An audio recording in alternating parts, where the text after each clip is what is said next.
Je me souviens encore de la phrase qui a ouvert mes yeux pour toujours. « Ne fais pas ta comédie, mamie !» a crié mon petit-fils en éclatant de rire, alors que je me débattais dans l'eau glacée du lac.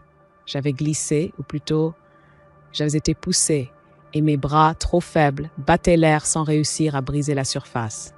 Mes poumons brûlaient, mes jambes tremblaient, et chaque seconde me rapprochait de la fin. Mais le plus douloureux n'était pas l'eau qui m'envahissait. C'était le regard de mon fils, planté sur le quai, les bras croisés comme s'il assistait à un spectacle. Sa femme, un verre de vin à la main, souriait avec ce rictus poli qu'elle réservait d'habitude à ses invités. Personne n'a bougé. Pas une main tendue, pas un cri d'alarme, pas même un « ça va ?» Rien. À cet instant, à 67 ans, veuve depuis déjà 8 longues années, je compris que ma vie entière, mes sacrifices, mon amour offert sans compter, n'avaient plus aucune valeur à leurs yeux. J'étais devenue un fantôme, une vieille femme dont on peut se moquer, qu'on peut rabaisser, comme si je n'étais déjà plus là. Quand enfin j'ai réussi à agripper l'échelle rouillée du ponton, mes genoux râpés contre le bois, je tremblais de froid et d'humiliation. Autour de moi, les rires continuaient. Mon petit-fils imitait ma voix étouffée par l'eau et les autres applaudirent comme si c'était une blague réussie. Je me suis hissée, ruisselante, les vêtements collés à ma peau, pas une serviette, pas un mot. J'ai traversé la terrasse en laissant derrière moi une trace humide et je suis rentrée. J'ai verrouillé la porte de la petite salle de bain et devant le miroir, j'ai vu le visage d'une étrangère. Cheveux gris plaqués, yeux rougis, lèvres tremblantes.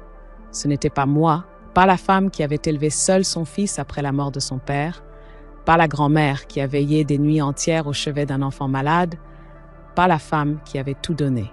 C'était l'image d'une oubliée. Je me suis appuyée sur le lavabo et j'ai murmuré « Suis-je donc devenue un fardeau, une ombre que l'on peut ridiculiser ?» Ma gorge s'est serrée. La douleur n'était pas seulement physique, c'était celle de la trahison. Dans le reflet, je ne voyais plus une grand-mère aimée, mais une vieille femme dont la dignité venait d'être piétinée. En ressortant de la salle de bain, il n'avait même plus une pensée pour moi. Sur la terrasse, les conversations roulaient sur les vacances prochaines, sur un séjour en Espagne. Mon fils sirotait la citronnade que j'avais préparée le matin même. Ma belle-fille faisait défiler des locations de villas sur son téléphone. Mon petit-fils, lui, riait encore en racontant à ses amis « Vous auriez dû voir, elle se débattait comme une grenouille. » Et tout le monde riait. Je me suis assise à la table, trempée, glacée, le cœur en miettes, invisible. J'ai attendu, espérant un regard, un mot, un signe de tendresse. Rien n'est venu. Alors je me suis levée et je suis allée dans ma chambre. Sur la table de chevet, mon journal attendait depuis des mois. Je n'y avais plus écrit, croyant que les mots ne serviraient à rien. Mais ce soir-là, j'ai ouvert la première page blanche. La main tremblante, j'ai écrit « Plus jamais, ils ne m'auront plus jamais ainsi ». Ce fut comme un serment silencieux. La nuit, je ne trouvais pas le sommeil. Le rire de mon petit-fils tournait en boucle dans ma tête, mêlé à l'indifférence glaciale de mon fils. Mon esprit me ramenait sans cesse au passé. Les années où je m'étais saignée pour leur offrir une maison, les cadeaux de Noël, les repas préparés avec amour, les factures payées en silence, les heures passées à aider aux devoirs, à consoler les larmes, à soigner les fièvres. Tout cela balayé d'un revers de main, remplacé par le mépris et la moquerie. Dans cette obscurité, quelque chose s'est figé en moi. Je n'étais plus seulement blessée, j'étais lucide. Je voyais la vérité nue. Je n'étais pas une grand-mère aimée, je n'étais pas une mère respectée. J'étais devenue pour eux une charge, un portefeuille, une présence encombrante. Mais je savais aussi une chose, je n'étais pas morte. J'étais encore là. Et tant que je respirais, ils ne décideraient pas à ma place de ma valeur, ni de mon avenir. Cette nuit-là, je me suis assise à mon bureau. J'ai allumé la lampe et j'ai écrit de nouveau « Le silence n'est pas faiblesse, c'est un avertissement ». Puis j'ai fermé le cahier et j'ai posé ma main dessus, comme on scelle un pacte. Chers amis qui m'écoutez aujourd'hui, peut-être avez-vous déjà ressenti cette douleur. Peut-être que vous aussi, vos sacrifices ont été effacés par l'ingratitude. Peut-être qu'on vous a humilié, rabaissé, ignoré. Si c'est le cas, je vous comprends de tout mon cœur. Ce récit est le mien, mais il pourrait être celui de tant d'autres femmes, tant d'autres grands-mères. Alors je vous invite dans les commentaires à partager vos mots, vos blessures, vos silences. Parce que parfois, dire ce que l'on a sur le cœur est la première victoire contre l'oubli. Je n'avais que 19 ans quand j'ai rencontré Jacques, celui qui allait devenir mon mari. C'était un soir d'été, à la fête de la Saint-Jean, dans le centre de Périgueux. Les guirlandes de lumière pendaient d'une façade à l'autre, les musiciens jouaient des airs populaires et les enfants couraient partout, le visage taché de sucre.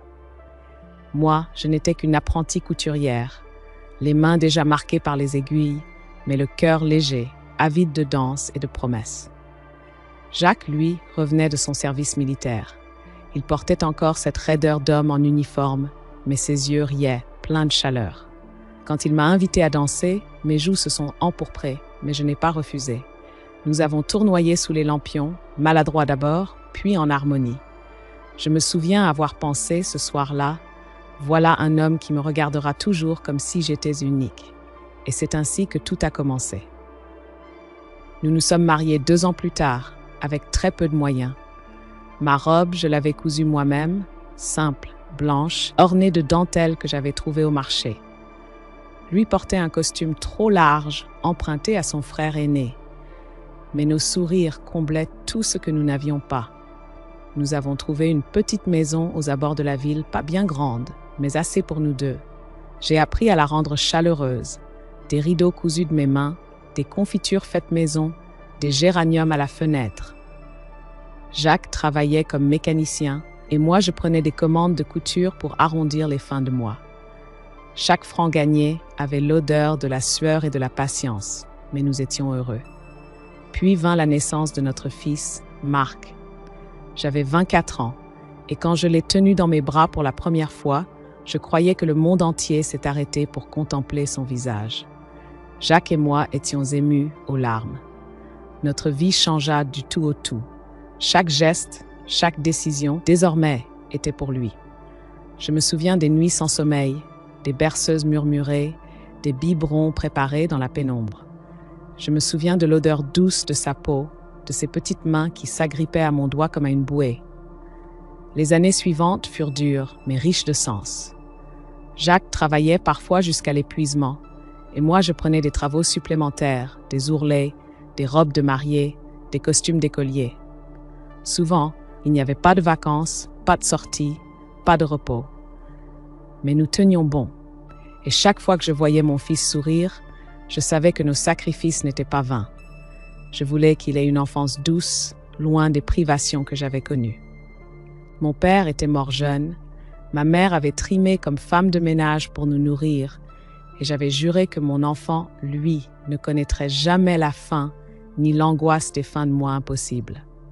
Alors j'ai tout donné. Jacques et moi n'étions pas parfaits, bien sûr. Nous nous disputions parfois pour des broutilles, une facture trop lourde, un pneu crevé, un retard de paiement. Mais chaque dispute se terminait par une réconciliation sincère. Nous n'avions pas le luxe de nous fâcher longtemps. Notre amour, tissé de patience et de travail, résistait à tout.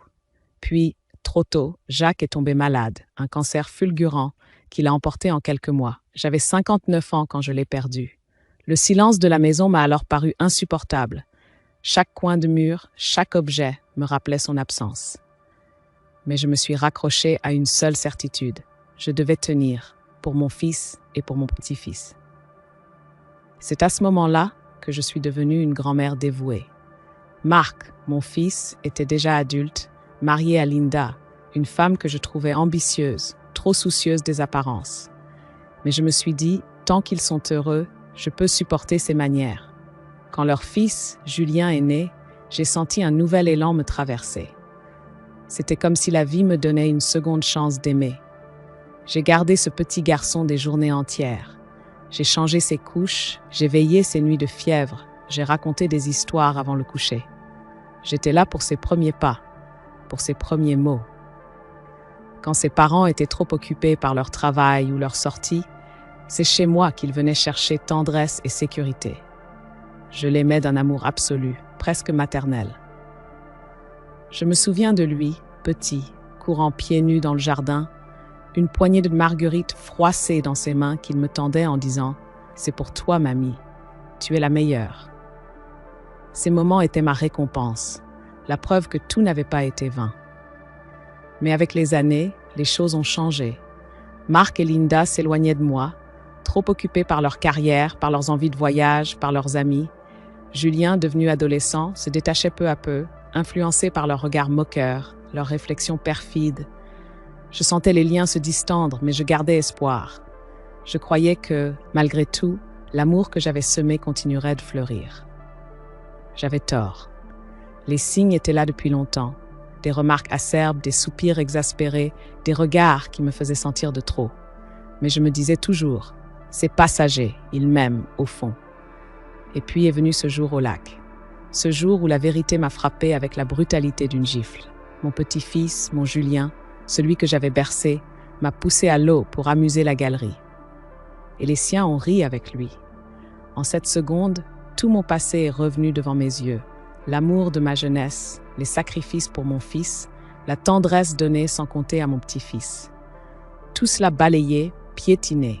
Et pourtant, je n'étais pas encore prête à m'effondrer. Non, quelque chose en moi venait de naître, une force nouvelle, froide et implacable.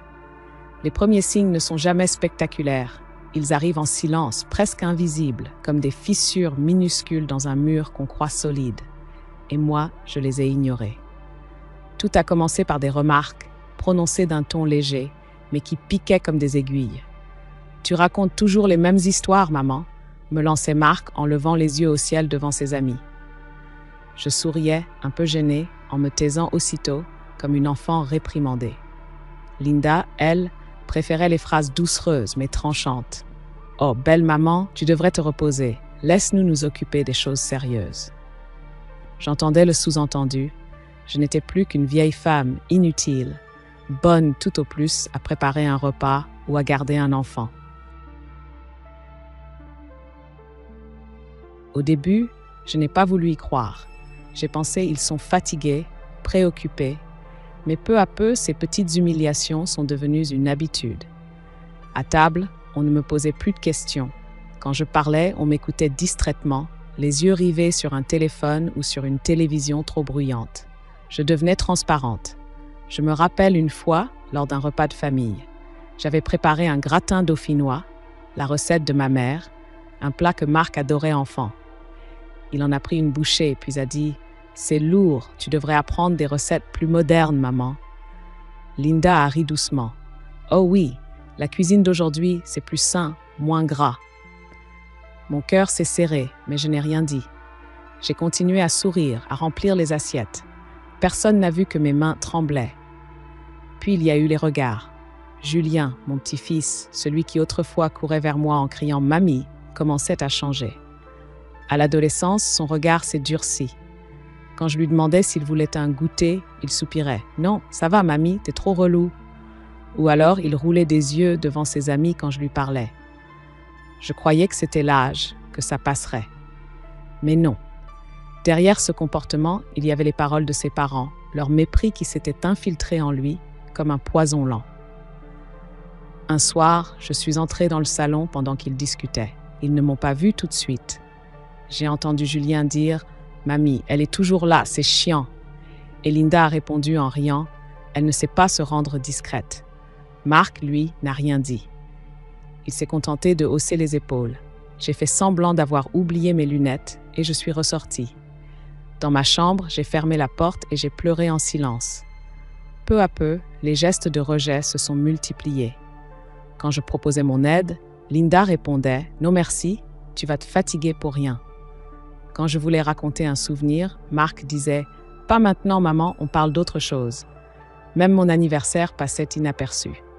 Une année, j'ai attendu toute la journée un appel, un petit mot. Rien. Le soir, j'ai préparé une omelette pour moi seule et j'ai soufflé une bougie plantée dans une tartelette achetée à la boulangerie. Mais le plus cruel, c'était l'invisibilité. Je pouvais être assise dans la même pièce qu'eux et personne ne m'adressait la parole. J'entendais les rires, les projets de vacances, les conversations animées, mais ma voix ne comptait plus. Je devenais une présence muette, tolérée par habitude. Pourtant, je continuais à rendre service. Je gardais Julien quand il sortait, je préparais des repas, je nettoyais la maison. Je me disais, s'ils voient que je suis utile, ils m'aimeront encore. Je croyais que mon silence, ma patience, seraient récompensés. Mais ce silence, ils l'ont interprété comme une faiblesse. Un jour, Linda a organisé un déjeuner avec ses amies. J'étais là dans un coin, discrète, préparant le café. L'une d'elles a demandé « Et ta belle-mère, elle vit encore ici ?» Linda a souri. Oui, elle occupe une chambre, mais elle ne gêne pas trop. Pas un mot de gratitude, pas un souvenir partagé.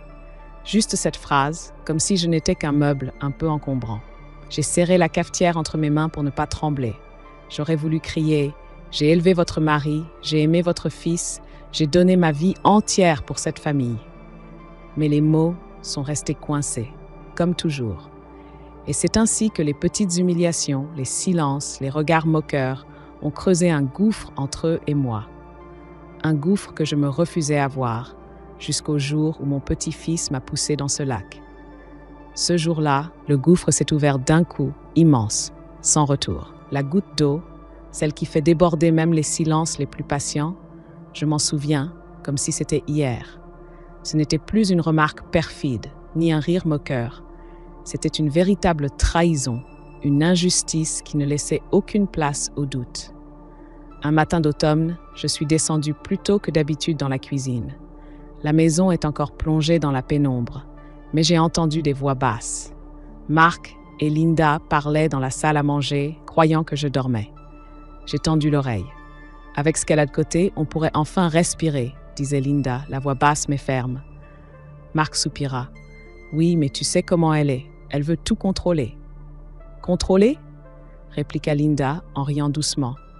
Elle ne contrôle plus rien. Regarde-la, elle tremble en montant les escaliers. C'est une vieille femme fatiguée. On peut très bien préparer les papiers, elle signera sans comprendre. J'ai senti mon cœur s'arrêter. Des papiers ? Lesquels ? J'ai avancé un peu, le pas léger, jusqu'à voir le reflet de feuilles étalé sur la table. J'ai reconnu, à travers la vitre de la porte, mon nom inscrit en haut d'un document. C'était un formulaire de banque, je l'ai compris tout de suite. Il parlait de mes économies, celles que Jacques et moi avions mis de côté, sou par sou, année après année. « Et si elle refuse ?» demanda Marc, la voix hésitante. Linda posa son verre avec un claquement sec. « Alors on fera autrement. On dira que c'est pour son bien. Tu as entendu le notaire, la dernière fois, elle peut parfaitement signer une procuration. Personne ne remettra en cause. Et puis, elle nous doit bien ça. » Je me suis reculée, la gorge serrée pour ne pas faire craquer le parquet. Je suis remontée dans ma chambre, glacée, les mains crispées sur la rampe de l'escalier. J'avais l'impression que l'air me manquait, comme au lac, mais cette fois, c'était de colère. Pas de l'eau dans mes poumons, mais du feu dans mes veines. Je me suis assise sur mon lit et j'ai revu chaque image de ma vie. Jacques, courbé sur son établi, rentrant tard le soir pour nous offrir un avenir. Moi, cousant à la lueur d'une lampe, économisant chaque franc. Les années de privation, les nuits blanches à veiller, Marc enfant, les sacrifices accumulés. Tout ça pour que mon propre fils et sa femme complotent dans mon dos, prêts à m'effacer comme on efface une ligne sur un papier. Ce jour-là, j'ai compris. Ce n'était pas seulement du mépris, c'était une volonté claire de me déposséder, de m'écarter, de me faire disparaître. Ils ne voulaient plus seulement que je sois silencieuse. Ils voulaient que je n'existe plus dans leur compte ni dans leur avenir. La même journée, comme pour sceller ce constat, une autre blessure est venue s'ajouter. Julien, mon petit-fils, est entré dans ma chambre sans frapper. Il a ouvert le tiroir de ma commode, celui où je rangeais mes petites affaires personnelles, et il a sorti mon coffret en bois. C'était une boîte que Jacques m'avait offerte à notre premier anniversaire de mariage. Un coffret simple, mais précieux pour moi. Dedans, je gardais quelques bijoux de famille. L'alliance de ma mère, une broche de ma grand-mère et une chaîne en or fin que Jacques m'avait offerte à la naissance de Marc. Julien a ouvert la boîte, a pris la chaîne et l'a fait glisser entre ses doigts. C'est joli. Dommage que ça dorme ici. J'ai voulu lui dire de reposer ça, mais il a levé les yeux vers moi et a soufflé avec ce sourire cruel qu'il avait hérité de sa mère. De toute façon, ça sera à moi un jour autant que je m'y habitue. J'ai senti mes jambes vaciller. Ce n'était plus le petit garçon qui me tendait des marguerites, mais un adolescent insolent qui parlait de mon héritage alors que j'étais encore vivante, assise devant lui. Il a reposé la chaîne négligemment et il est sorti, comme s'il venait de vérifier un butin. Je suis restée là, la boîte ouverte, les larmes brouillant ma vue. Ce n'était pas une erreur, ce n'était pas un malentendu. Il ne m'aimait plus, il ne me respectait plus. Il n'attendait que ma disparition, comme on attend la fin d'un vieux contrat. Le soir venu, seule dans ma chambre, j'ai ouvert mon journal. Ma main tremblait, mais pas de peur cette fois. J'ai écrit « Ils veulent mon argent, mes biens, ma maison, mais ils ne m'auront pas. Ils croient que je suis faible. Ils oublient que j'ai survécu à pire. Ils oublient que j'ai construit tout cela pierre après pierre. Je ne serai plus leur victime. » C'était la première fois que je mettais des mots clairs sur ma décision. J'avais encaissé les remarques, les humiliations, les rires. Mais là, il s'agissait d'un vol, d'une trahison, et je ne pouvais plus fermer les yeux. Cette nuit-là, je n'ai presque pas dormi. J'ai repensé à Jacques, à ses mots. « Défends toujours ce qui t'appartient, pas par cupidité, mais par dignité. » J'ai compris qu'il était temps d'agir, non pas en criant, non pas en m'emportant, mais en préparant ma riposte dans le silence. Une vengeance légale, froide, implacable. Et quand l'aube a percé, je n'étais plus la même femme. Je n'étais plus la veuve fatiguée que l'on croyait effacée. J'étais redevenue celle qui avait su bâtir, endurer, protéger. Cette fois, je protégerais ce qu'il me restait, ma dignité et ma volonté. Je refermais le journal. Dans ma poitrine, la douleur avait laissé place à une étrange sérénité. Oui, ils avaient franchi la limite. Et moi, je venais de franchir un seuil intérieur. J'avais décidé. Les nuits suivantes furent longues, interminables, comme si le temps lui-même s'était arrêté pour me laisser seule avec mes pensées. Je m'allongeais dans mon lit, les yeux fixés au plafond, écoutant le tic-tac de l'horloge du couloir. Chaque battement me rappelait que j'étais encore là, que je respirais malgré tout, que je n'avais pas sombré. Mais le sommeil, lui, ne venait plus. Je repensais à tout, aux sacrifices passés, à l'amour donné, à l'ingratitude récoltée, et surtout à ces conversations volées, ces phrases qu'il croyait discrètes mais que j'avais entendues. Elle signera sans comprendre. Ce sera plus simple quand elle ne sera plus là. Ce sera à nous un jour. Ces mots résonnaient comme des coups de couteau. Ils m'empêchaient de fermer les yeux. Alors, dans la pénombre, je me levais. J'ouvrais mon journal, ma seule confidente, et j'écrivais. Pas des plaintes, non. Des constats, des faits, des décisions. J'écrivais pour fixer ma mémoire, pour qu'aucun détail ne s'efface. Mardi, 22h15, il parle de procuration. Mercredi, 18h, Julien ouvre mon coffre et dit que la chaîne sera à lui. Jeudi, 7h, Linda me traite de vieille fatiguée devant Marc.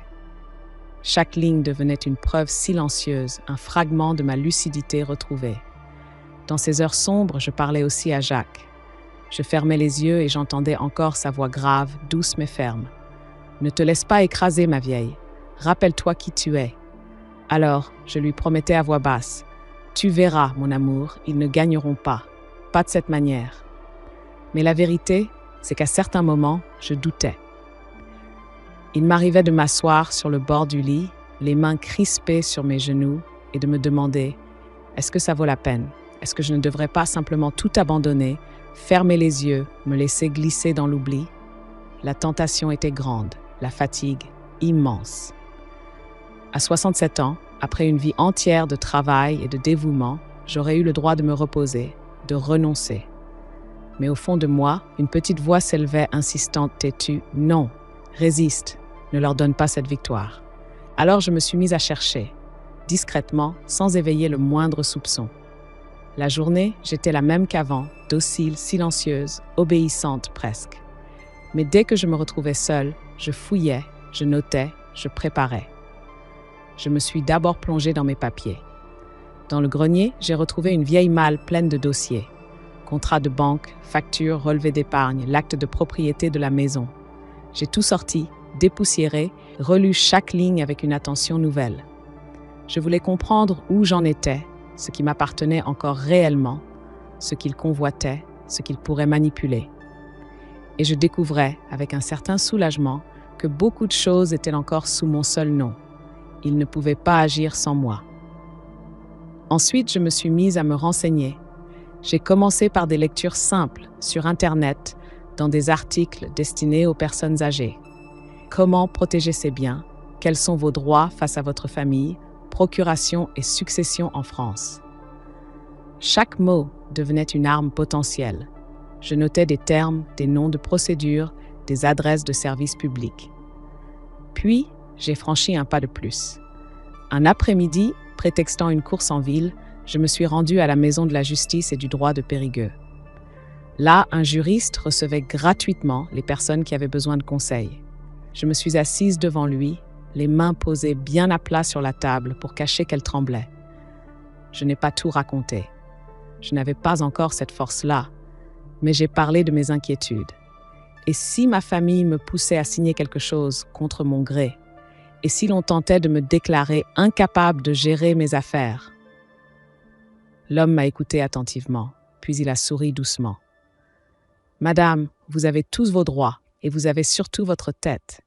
Tant que vous êtes capable d'exprimer clairement vos volontés, personne ne peut décider à votre place. » Ces mots m'ont fait l'effet d'une bouffée d'air.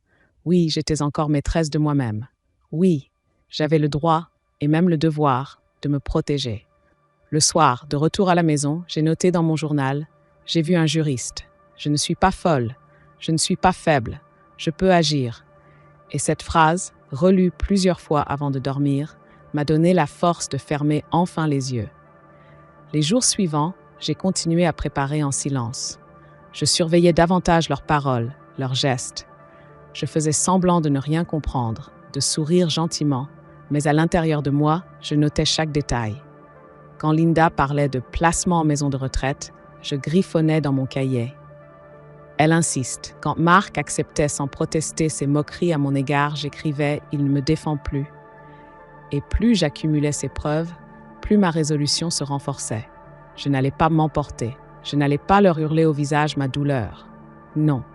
Ma vengeance serait froide, discrète, légale. Elle viendrait quand ils s'y attendraient le moins. Une nuit, alors que la maison dormait, je me suis levée et j'ai ouvert la fenêtre. Dehors, le jardin baignait dans la lueur pâle de la lune. Le vent agitait doucement les feuilles du grand chêne au fond de la cour. J'ai inspiré profondément et j'ai murmuré « Je ne suis pas finie, je n'ai pas dit mon dernier mot ». Puis j'ai repris mon journal. Et pour la première fois, au lieu de noter mes douleurs, j'ai écrit un plan. Pas encore détaillé, mais une promesse. Étape 1, mettre mes papiers en sécurité. Étape 2, consulter un notaire. Étape 3, préparer mon testament. Étape 4, garder le silence, feindre la docilité jusqu'au jour où... Je ne savais pas encore comment ni quand, mais je savais une chose avec certitude. Il ne me verrait plus jamais comme une victime.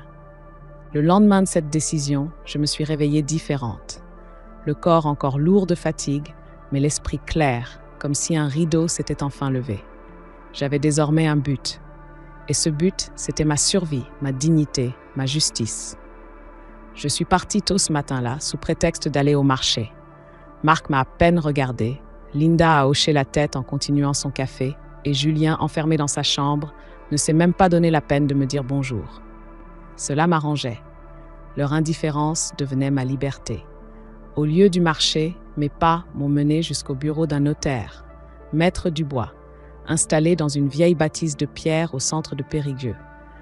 Une secrétaire aimable m'a fait patienter dans une salle lambrissée où l'odeur des vieux livres se mêlait à celle du bois ciré. Je tremblais un peu, mais pas de peur. C'était l'émotion d'une femme qui, pour la première fois depuis longtemps, reprenait sa vie en main. Quand Maître Dubois m'a reçu, il a levé les yeux par-dessus ses lunettes et m'a souri. « Que puis-je faire pour vous, madame ?» J'ai pris une inspiration et j'ai tout dit. Pas avec des larmes, non, avec des faits. Je lui ai parlé de mon mari disparu, de la maison que nous avions construite, de mes modestes économies et de ce fils et cette belle-fille qui n'attendaient que mon effacement pour mettre la main sur tout. Il m'a écouté sans m'interrompre, hoquant parfois la tête. Puis il a dit calmement « Vous avez plus de pouvoir que vous ne le croyez. La loi française protège les personnes âgées contre les abus. Vous pouvez organiser vos biens de manière à ce que personne ne puisse les détourner à votre insu. Et surtout, vous pouvez décider à qui reviendra votre héritage. Je l'ai regardé droit dans les yeux. Alors, aidez-moi, ai-je murmuré. Aidez-moi à les priver de cette victoire qu'ils croient déjà acquise. Nous avons commencé par les comptes. J'ai ouvert à son conseil un compte bancaire séparé dans une agence où ni Marc ni Linda n'avaient la moindre relation. Je n'y ai versé qu'une partie de mes économies, mais suffisante pour que désormais, je dispose d'une réserve dont ils ignoraient l'existence. Ensuite, nous avons parlé de la maison. Cette maison au bord de la rivière, où j'avais élevé mon fils, où j'avais veillé mon mari, où j'avais bercé mon petit-fils. Mon refuge, mon fardeau aussi. J'avais peur qu'il me pousse dehors pour s'y installer pleinement. Alors le notaire m'a proposé une solution. Inscrire dans mon testament une clause claire et irrévocable. À ma mort, la maison ne leur reviendrait pas. Elle serait cédée à une fondation locale pour l'accueil des familles modestes. Rien qu'à cette idée, j'ai senti une chaleur étrange m'envahir. Non pas de la vengeance pure, mais une sorte de justice. Si ma maison devait survivre à ma présence, ce serait pour abriter l'amour, pas l'avidité. Puis vint le sujet du testament. Je l'avais rédigé il y a des années, peu après la mort de Jacques. À l'époque, j'avais tout laissé à Marc par amour, par confiance aveugle. Je n'avais pas encore vu les fissures. Aujourd'hui, ce testament n'était plus qu'une arme contre moi. Alors, avec le notaire, nous avons rédigé un nouveau document. Tout irait ailleurs. Une partie à une association caritative, une autre à un fonds pour étudiants défavorisés, et le reste à une voisine qui m'avait toujours tendu la main dans mes moments les plus sombres. Rien pour Marc, rien pour Linda, rien pour Julien. Je signais de ma main ferme et Maître Dubois ajouta un clause de non-contestation. Il m'expliqua. Si votre fils ou votre belle-fille essaye de contester ce testament devant un tribunal, ils perdront tout, même ce qui aurait pu leur revenir. Je hochai la tête. C'était exactement ce qu'il me fallait. Une arme silencieuse, implacable, légale. Quand je sortis du bureau du notaire, le soleil éclairait la place. Les cloches de la cathédrale sonnaient midi. J'ai senti mes épaules se redresser, mes pas devenir plus sûrs. J'étais encore la même vieille femme de 67 ans, mais désormais armée de décisions concrètes. Les jours suivants, j'ai continué mes démarches en secret. J'ai pris rendez-vous à la banque. J'ai loué un coffre pour y placer mes papiers les plus précieux. Actes, testaments, bijoux de famille. Le coffre que Julien avait ouvert si négligemment ne contenait désormais plus rien d'important. Qu'il y cherche à nouveau, il n'y trouverait que des objets sans valeur. Chaque geste était calculé. Chaque signature, chaque rendez-vous, chaque document rangé devenait une pierre posée sur la route de ma revanche silencieuse. Et dans la maison, je jouais toujours le même rôle, celui de la vieille femme fatiguée, un peu effacée, qui prépare le dîner, qui sourit sans répondre, qui se contente de peu. Il croyait m'avoir domptée. Il ne voyait pas que derrière mes silences, je bâtissais un mur infranchissable. Un soir, Linda a encore parlé de moi à voix basse, pensant que je n'entendais pas. Elle finira par se fatiguer, tu verras. On réglera ça à notre manière. Je me suis souri intérieurement. Non, Linda, tu ne régleras rien. J'ai déjà tout réglé. Et dans mon journal, j'ai écrit cette phrase. Ils rient encore. Mais bientôt, leur rire se brisera contre le silence que je leur oppose. Le piège s'est refermé un dimanche après-midi, presque banal. Le ciel était clair, la Dordogne brillait au loin derrière les arbres, et dans la maison régnait cette agitation propre au repas de famille. Linda avait invité 2 de ses amis pour montrer la maison, comme elle disait. Elle se comportait déjà en maîtresse des lieux, ouvrant les placards, décrivant la disposition des pièces, vantant la terrasse comme si elle en était la propriétaire. J'étais assise dans un coin du salon, mon tricot sur les genoux, silencieuse comme à mon habitude. On me croyait distraite, lointaine.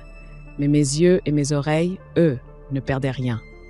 À table, entre 2 éclats de rire, Linda lança, comme pour mieux se convaincre. « Bientôt, tout ça sera à nous. Marc réglera les formalités et nous pourrons enfin refaire la cuisine, maître du moderne. » Ses amis hochèrent la tête, admirative. Marc, lui, resta muet. Il baissait les yeux dans son assiette, mais ne disait rien. Julien, assis de travers sur sa chaise, pianotait sur son téléphone. C'est alors que j'ai sorti doucement une enveloppe de mon sac, l'ai posée devant moi et ai dit d'une voix calme « Tiens, parlons-en justement ». Le silence tomba aussitôt. Linda me fixa, surprise. Marc fronça les sourcils. Julien leva à peine la tête. Demanda Linda un peu trop sèchement. « Une copie de mon testament », répondis-je. « Puisque vous aimez parler d'avenir, autant que les choses soient claires. Je n'oublierai jamais leur visage. » Marc devint pâle. Linda, elle, conserva son sourire figé, mais ses yeux lançaient des éclairs. Julien posa enfin son téléphone, intrigué. « Mais, maman, commença Marc. Pourquoi nous montrer ça ? » « Parce que j'en ai assez d'entendre des projets qui me concernent sans que je sois consultée, » répondis-je d'une voix posée. J'ai donc décidé de fixer les choses par écrit devant notaire. J'ouvris l'enveloppe, en sortis quelques feuilles et les déposai bien en vue sur la table. Mes mains ne tremblaient pas. J'avais attendu ce moment trop longtemps. La maison, dis-je, n'ira ni à toi, Marc, ni à ta femme, ni à ton fils. Elle reviendra à une fondation pour les familles modestes. Mes économies, elles financeront des bourses d'études. Quant à mes objets personnels, ils sont déjà placés en sûreté. Julien éclata de rire, incrédule. « Mais mamie, tu plaisantes ? Tu vas pas filer tout ton fric à des inconnus ?» Je le regardai droit dans les yeux. « Mieux vaut à des inconnus reconnaissants qu'à des proches qui me traitent comme une charge. » Linda serra son verre de vin si fort que j'ai cru qu'il allait se briser. « Tu n'as pas le droit, » lâcha-t-elle. Je souris doucement. « Si, justement. Tout est légal. Le notaire a ajouté une clause de non-contestation. Vous pouvez essayer de protester, mais vous perdrez tout. » Marc leva enfin les yeux, la voix tremblante. « Maman, pourquoi ? On est ta famille. » Je lui répondis calmement. « Une famille qui rit quand sa mère se noie. Une famille qui fouille dans ses papiers pour s'accaparer ses biens. Une famille qui prépare mon absence comme on prépare un dîner. Non, Marc, ça ce n'est plus une famille. » Il baissa la tête. Linda voulut répliquer, mais aucun mot ne sortit. Elle n'avait pas prévu cette riposte. Leur plan venait de s'effondrer sous leurs yeux. Julien, lui, explosa de colère. « Tu vas regretter, mamie.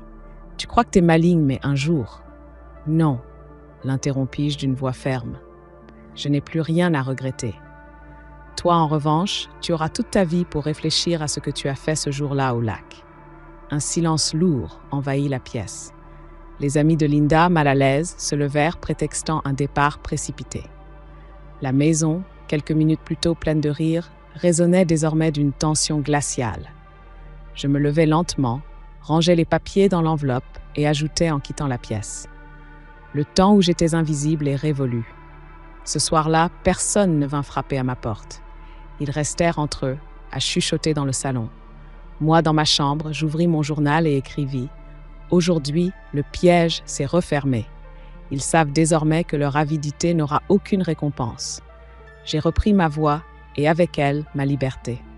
Je refermai le cahier et pour la première fois depuis des mois, je m'endormis paisiblement. La maison devint, les jours suivants, un champ de bataille silencieux. Rien n'explosait vraiment, mais tout craquait à l'intérieur des murs, comme une charpente rongée de l'intérieur. Je n'avais plus besoin de dire quoi que ce soit. Mes décisions avaient semé un poison lent et il travaillait tout seul. Marc errait d'une pièce à l'autre, l'air absent. Son regard se posait parfois sur moi, chargé de reproches, mais sans jamais trouver la force de parler. Linda, elle, redoublait d'amabilité en façade. Elle me proposait du café, me souriait d'un air poli, mais ses yeux me transperçaient de rancune glacée. Quant à Julien, il m'évitait. Mais chaque fois que je croisais son regard, je voyais l'ombre d'une haine brûlante. Un soir, en redescendant discrètement de ma chambre, j'ai surpris une dispute dans le salon.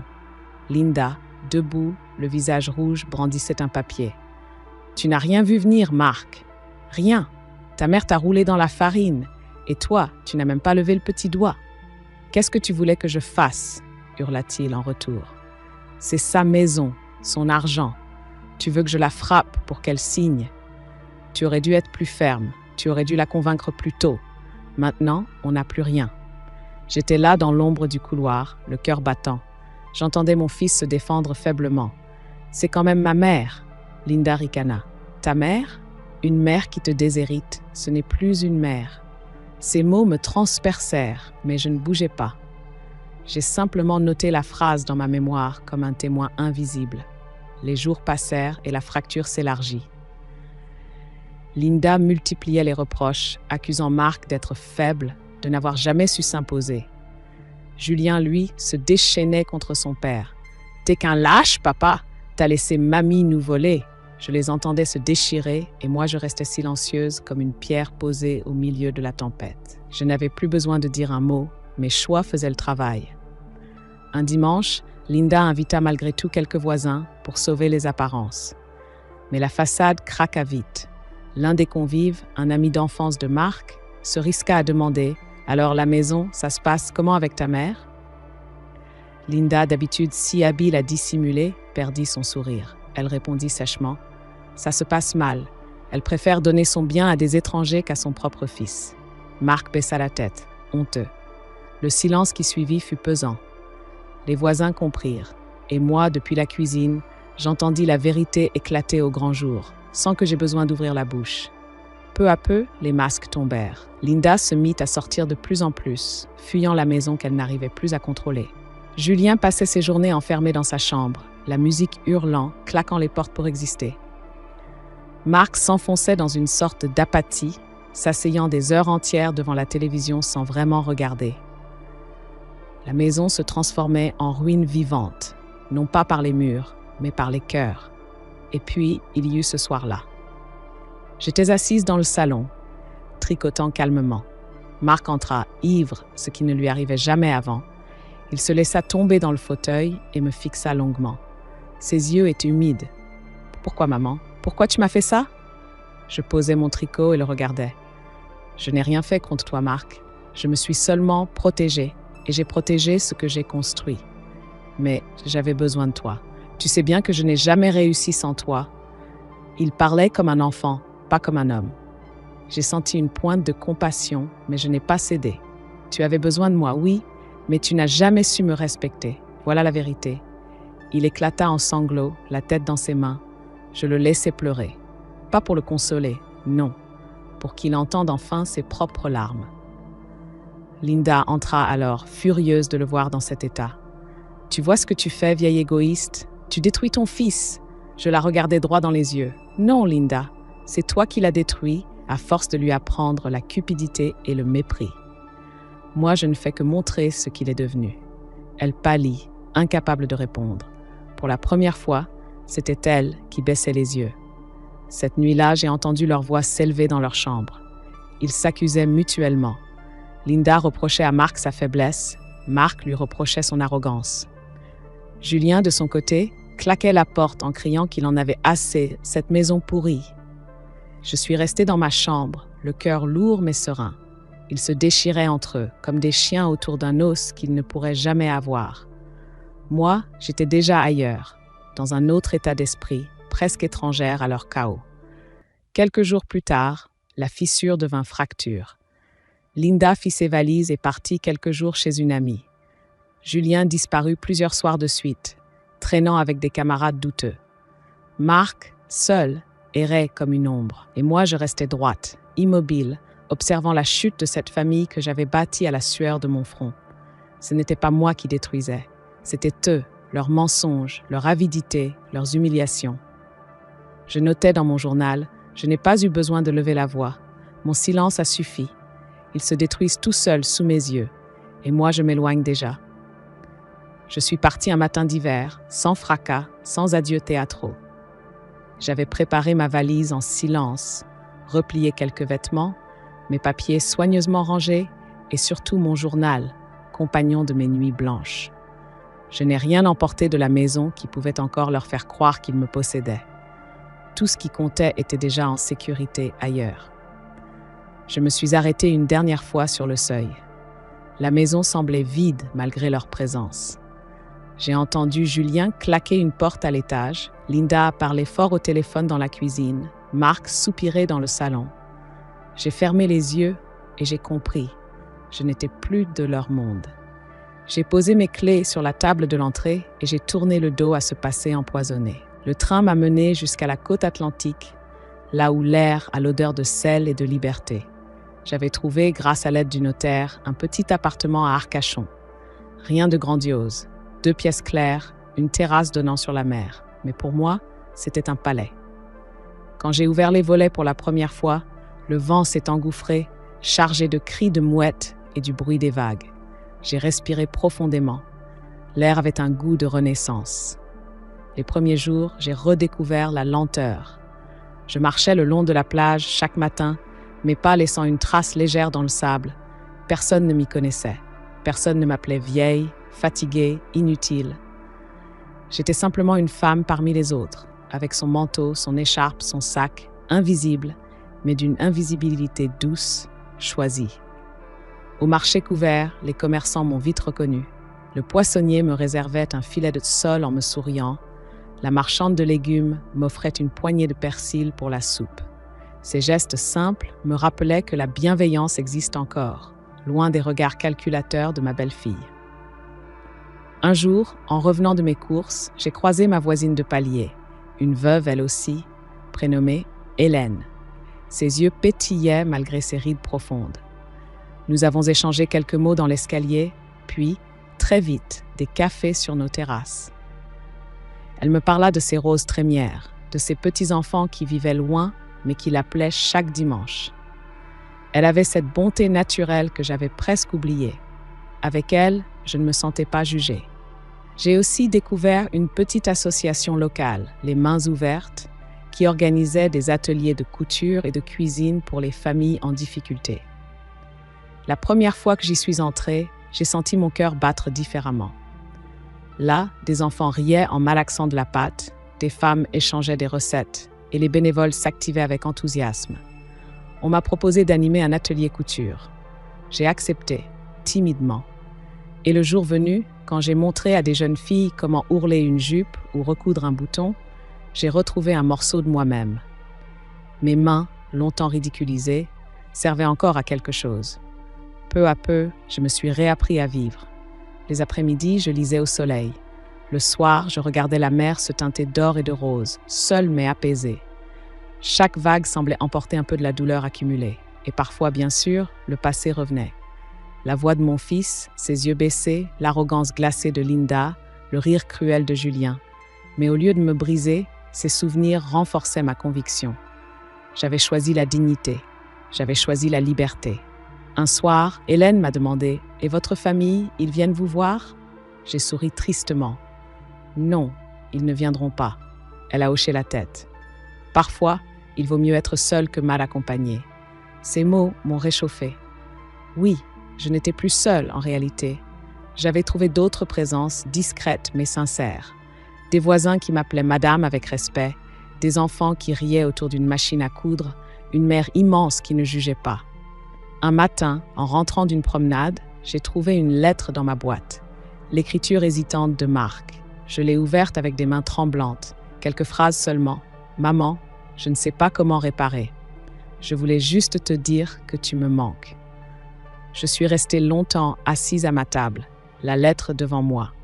Les larmes coulaient, mais elles n'étaient plus amères. C'était une douleur douce, presque nécessaire. Je n'ai pas répondu, pas tout de suite. Je savais que mes mots, s'ils venaient, devaient naître de la vérité, pas de la pitié. Le soir même, j'ai marché jusqu'à la plage. Le vent soufflait fort, mais je me suis sentie solide. Je regardais l'horizon et j'ai compris que ma vie n'était pas finie. Elle commençait à nouveau autrement. Je me suis dit, oui, ils m'ont trahi, oui, ils m'ont humilié, mais je suis encore là. Et chaque respiration face à cette mer est une victoire. Et pour la première fois depuis des années, j'ai ressenti la paix. Je m'assieds ce soir devant la fenêtre de mon petit appartement, face à l'océan qui s'assombrit peu à peu. La lumière décline, les vagues frappent doucement la jetée, et le vent transporte une odeur de sel mêlée à celle des pins. Je suis seule, mais je ne suis plus abandonnée. Je suis seule, mais debout, digne, apaisée. Le temps a passé depuis ce jour où Julien, mon petit-fils, m'a poussé dans l'eau sous les rires complices des siens. J'ai quitté cette maison pleine de fantômes, j'ai laissé derrière moi les voix cruelles et les regards méprisants. Ici, je me suis reconstruite. J'ai retrouvé des gestes simples, une humanité que je croyais perdue. Chaque matin, je marche au bord de la mer, chaque après-midi, je couds pour d'autres. Je transmets un savoir que personne ne pourra jamais m'arracher. Je suis devenue à nouveau utile, mais cette fois à ceux qui savent reconnaître la valeur des mains ridées. Parfois, dans le silence de la nuit, des souvenirs reviennent comme des éclats. Les soupirs exaspérés de Linda, le silence lâche de Marc, le rire cruel de Julien. Mais désormais, ces images ne me brisent plus. Elles me rappellent seulement ce que j'ai traversé et la force qu'il m'a fallu pour m'en libérer. Un jour, j'ai reçu une nouvelle lettre de Marc, une lettre plus longue, plus hésitante, presque désespérée. Il y parlait de disputes, de solitude, de regrets. J'ai lu chaque mot, puis j'ai plié la feuille et je l'ai rangée dans mon journal. Je n'ai pas répondu. Pas encore. Peut-être qu'un jour je le ferai, mais pas tant qu'il n'aura pas trouvé en lui-même la décence de regarder en face ce qu'il m'a fait. Linda, elle, n'a jamais écrit. Je savais qu'elle ne le ferait pas. Son orgueil et son manteau, son armure. Elle a perdu son combat le jour où elle a compris que la maison qu'elle croyait sienne ne lui appartiendrait jamais. Je n'ai pas eu besoin de crier, ni de me battre. Mes décisions inscrites en silence devant notaire ont suffi. Elle s'est brûlée toute seule à son avidité. Quant à Julien, je ne sais pas ce qu'il est devenu vraiment. Parfois, j'imagine son visage d'enfant, celui qui me tendait des marguerites en riant, puis je revois son rictus adolescent, celui qui a éclaté quand il m'a vu me débattre dans l'eau glaciale. Ces deux images se superposent et je comprends que l'enfant n'existe plus. Mais au fond de moi, j'espère qu'un jour, il se souviendra, qu'il se rappellera de la grand-mère qui l'a bercé, qui l'a veillé la nuit, qui lui a donné tout son amour. Peut-être alors comprendra-t-il ce qu'il a perdu. Ici, à Arcachon, j'ai appris une vérité simple. Le silence n'est pas toujours une faiblesse. Il peut être une arme, il peut être une justice. Ce n'est pas le silence de la peur, ni celui de la résignation. C'est le silence de la dignité, celui qui laisse les autres s'enfoncer dans leurs propres mensonges pendant que vous tracez votre route ailleurs. Je n'ai pas gagné en hurlant, ni en frappant. J'ai gagné en retirant doucement le sol sous leurs pieds, en leur laissant seulement le vide qu'ils avaient eux-mêmes creusé. Ils m'ont traité comme une ombre, mais c'est moi qui les ai laissés se consumer dans leurs propres ténèbres. Parfois, je regarde mon reflet dans la vitre et je me demande, ai-je des regrets? Oui, bien sûr. J'aurais aimé garder une famille unie, j'aurais voulu des repas simples, des rires sincères, des anniversaires entourés de tendresse. Mais la vie ne m'a pas offert cela. Elle m'a donné des épreuves et la force de m'en relever. Elle m'a donné l'humiliation et j'en ai tiré la dignité. Alors, à toutes celles qui m'écoutent ce soir, à toutes ces femmes qui se taisent depuis trop longtemps, je veux dire une chose, ne laissez jamais personne décider de votre valeur. Même quand vos enfants, vos proches, ceux que vous avez tant aimés, vous tournent le dos ou vous méprisent. Souvenez-vous, votre vie, vos choix, vos sacrifices comptent. Votre silence peut devenir une forme de justice. Je ferme mon journal. Dehors, la mer continue son va-et-vient, indifférente aux drames humains. Elle m'apaise. Elle me rappelle que tout passe, que tout s'efface, sauf ce que l'on décide de graver soi-même. Et moi, ce soir, je grave ces mots dans ma mémoire. J'ai donné toute ma vie une fois. Je ne mourrai pas deux fois. Le silence, quand il est choisi, devient une justice plus forte que n'importe quel cri. Je souffle, je ferme les yeux. Le bruit des vagues se mêle à mon cœur apaisé. Oui, c'est cela ma victoire.